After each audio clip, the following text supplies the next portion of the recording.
اللہ تعالیٰ نے آدم علیہ السلام کو تعظیم بخشنے کے لیے فرشتوں کو حکم دیا کہ وہ آدم علیہ السلام کو سجدہ کریں۔ وہ سجدہ عبادت کا ہرگز سجدہ نہ تھا، کیونکہ وہ صرف اللہ تعالیٰ ہی کے لیے جائز ہے، وہ محض سجدہ تعظیم تھا۔ تو فرشتے تو سب سجدے میں گر گئے سوائے ابلیس کے۔ اللہ نے کہا، اے ابلیس، تجھے کیا ہوا کہ تو سجدہ کرنے والوں میں سے نہ ہوا؟ وہ بولا، میں ایسا نہیں کہ انسان کو سجدہ کروں جسے تو نے مٹی کے سڑے ہوئے گارے سے بنایا۔ اللہ نے فرمایا، تو پھر تو نکل جا یہاں سے، بے شک تو مردود ہے اور قیامت تک کے لیے تجھ پر لعنت برسے گی۔ اس نے دعویٰ کیا کہ میں آدم علیہ السلام سے بہتر ہوں۔ کہا کہ میں آدم سے بہتر ہوں تو نے مجھے آگ سے بنایا اور اسے مٹی سے۔ سجدہ تعظیم ایک عام بات ہے جو حضرت یوسف علیہ السلام سے بھی ثابت ہے۔ محمد صلی اللہ علیہ وسلم کی امت تک جائز تھا، اس کے بعد آپ صلی اللہ علیہ وسلم کی امت سے منع کر دیا گیا۔ اللہ تعالیٰ نے آدم علیہ السلام کو 4 طرح سے عزت بخشی۔ ان کو اپنے ہاتھوں سے بنایا، ان میں روح پھونکی، ہر چیز کی تعلیم فرمائی، ان کو فرشتوں سے سجدہ تعظیم کرایا۔ حضرت بی بی حوا عربی زبان کا لفظ ہے جو لفظ حی سے نکلا ہے، جس کے معنی ہے زندہ۔ حضرت حوا علیہ السلام کو حضرت آدم علیہ السلام کی پسلی یعنی ایک زندہ چیز سے تخلیق کیا گیا، پھر ان کا یہ نام رکھا گیا۔ حضرت آدم علیہ السلام ایک دن سوئے ہوئے تھے، اٹھنے پر دیکھا کہ ان کے سرہانے ایک عورت موجود ہے۔ آپ نے سوال کیا، تم کون ہو؟ جواب ملا، عورت۔ پھر پوچھا، تمہیں کیوں پیدا کیا گیا؟ کہا، تاکہ آپ مجھ سے سکون پا سکیں۔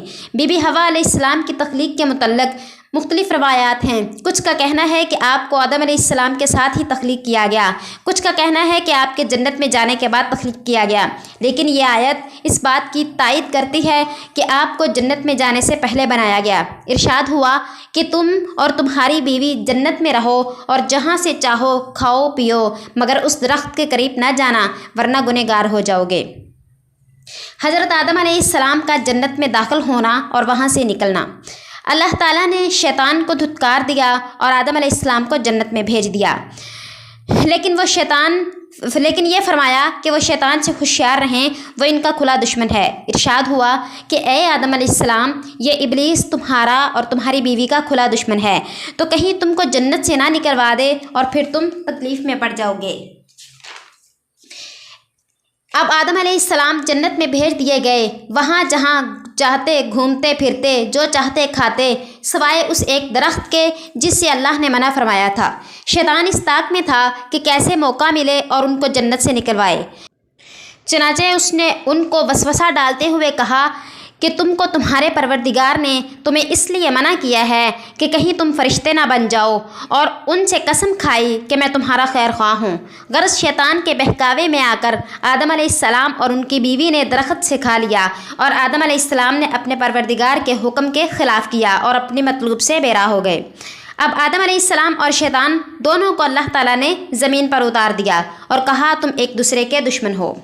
حضرت آدم علیہ السلام اور بی بی حوا علیہ السلام کا زمین پر اترنا۔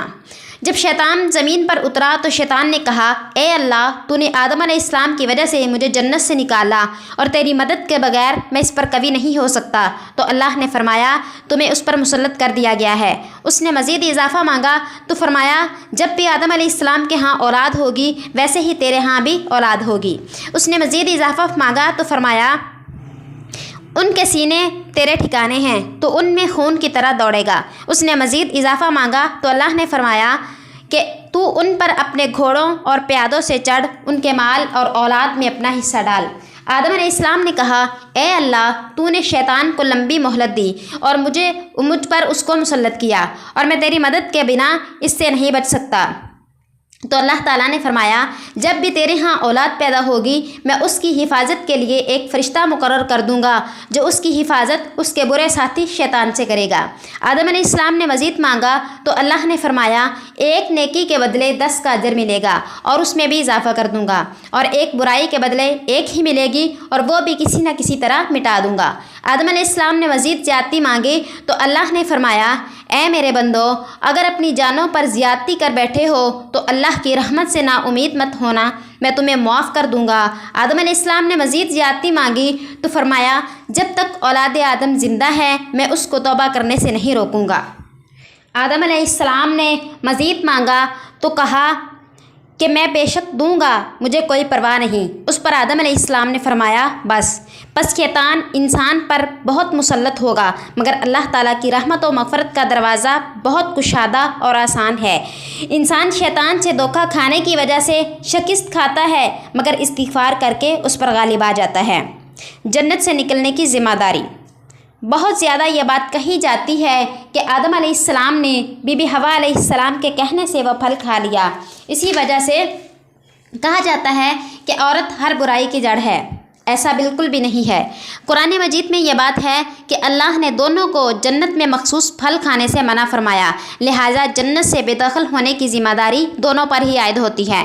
فرمایا دونوں اس درخت کے پھل کے پاس نہ جانا ورنہ گنہگار ہو جاؤ گے، اور فرمایا اے آدم یہ شیطان تمہارا اور تمہاری بیوی کا کھلا دشمن ہے، خیال رہے کہ یہ تمہیں جنت سے نہ نکلوا دے۔ یہ آیت اس بات کا ثبوت ہے کہ اماں حوا علیہ السلام ان باتوں سے بالکل بری ہیں۔ وہ تو خود آدم علیہ السلام کی بیوی کی حیثیت سے ان کے تابع تھیں۔ بہرحال اپنے عمل کے لیے ہر شخص خود ذمہ دار ہے۔ حضرت آدم علیہ السلام کی نبوت۔ آدم علیہ السلام دنیا میں سب سے پہلے بندے بھی ہیں اور پیغمبر بھی۔ قرآن پاک میں آپ کو واضح طور پر تو پیغمبر نہیں کہا گیا، لیکن دوسرے انبیاء کی نبوت بتانے کے لیے اللہ تعالیٰ نے جو اصطفیٰ کا لفظ استعمال کیا ہے وہی آپ کے لیے بھی کیا ہے۔ فرمایا خدا نے آدم علیہ السلام اور نوح علیہ السلام کو چن لیا۔ اسی طرح آپ کے بارے میں اجتباء کا لفظ بھی استعمال ہوا ہے۔ غرض یہ کہ آپ کی نبوت کے بارے میں بے شمار دلائل ہیں جو قرآن و حدیث سے واضح ہیں۔ ایک سوال یہ بھی آتا ہے کہ آپ کی نبوت کے بارے میں قرآن کریم میں صراحت کیوں نہیں؟ تو اس کا جواب یہ ہے کہ جن باتوں میں شک و شبہ کی گنجائش نہ ہو وہاں صراحت کی ضرورت نہیں ہوتی۔ اولاد آدم۔ اللہ تعالیٰ نے آدم علیہ السلام اور بی بی حوا علیہ السلام کو زمین پر اتار دیا۔ اللہ نے ان کی نسل کو آگے بڑھانا تھا تو ان کو روز ایک بیٹا اور ایک بیٹی عطا کرتا۔ پہلے دن پیدا ہونے والے بیٹے کا نکاح دوسرے دن پیدا ہونے والی بیٹی سے ہوتا، اور اسی طرح دوسرے دن پیدا ہونے والے بیٹے کا نکاح پہلے دن پیدا ہونے والی بیٹی سے ہوتا۔ اس کا مقصد دنیا میں انسان کی نسل کو بڑھانا تھا۔ آپ کی اولاد میں سے جن کا ذکر قرآن مجید میں آیا ہے ان میں حابیل اور قابیل اور شیش علیہ السلام ہیں۔ روئے زمین پر پہلا قتل۔ حابیل کی بہن سے قابیل کی شادی ہونا تھی اور قابیل کی بہن سے حابیل کی، لیکن چونکہ قابیل کی بہن خوبصورت تھی تو قابیل کے دل میں حسد پیدا ہو گیا۔ اس نے حابیل سے کہا کہ میں تمہیں قتل کر دوں گا۔ آدم علیہ السلام کو ڈر تھا تو لہٰذا انہوں نے کہا تم دونوں اللہ کی راہ میں قربانی پیش کرو۔ غرض جس کی قربانی قبول ہو گئی لہٰذا اس کی شادی قابیل کے بہن سے ہوگی۔